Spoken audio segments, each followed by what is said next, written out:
There are two different types of markers we're going to have in the art room. One being Sharpies and the other being washable markers. So with your Sharpies, you have three different sizes, your ultra fine, fine, and broad tipped markers.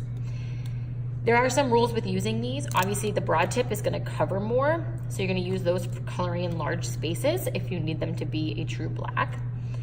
And the ultra fine, you're gonna save for small details. You shouldn't be coloring in any area using the ultra fine tip.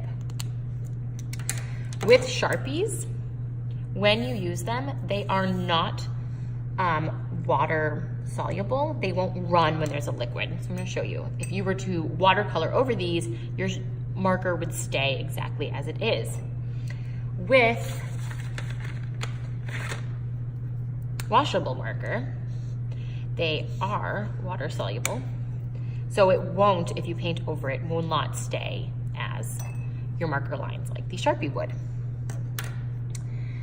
When using your markers, make sure you don't push down hard on the tips. There's no need to be doing that. And all it's gonna do is break it. So see, this tip is like flat now and really not the best marker to be using. So we're gonna take great care of that. When you are using your washable markers, your Crayola markers, there's a few different techniques you can use. They're transparent, so when you use them, they actually will cover over one another even. So here's a couple lines that I'll show you. So I get my markers out. You can actually go over them and they're transparent. So the red will come through with that yellow.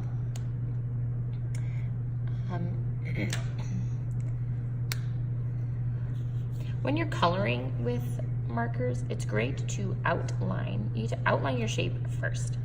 So let's say I'm gonna color in this square. And then I'm going to color in the same direction using the broad side of my marker so that it's nice and even. I'm not scribbling, just making a nice even lines across it. So I should not see any of this, okay? That type of coloring is for elementary school students. And also with your markers, you can accomplish some shading. It's a little tricky to do, but it is possible. So you put on one layer of color and let it dry for a minute. Go back and you can keep adding layers of color. And that is how you will get your shading. And you go darker and darker.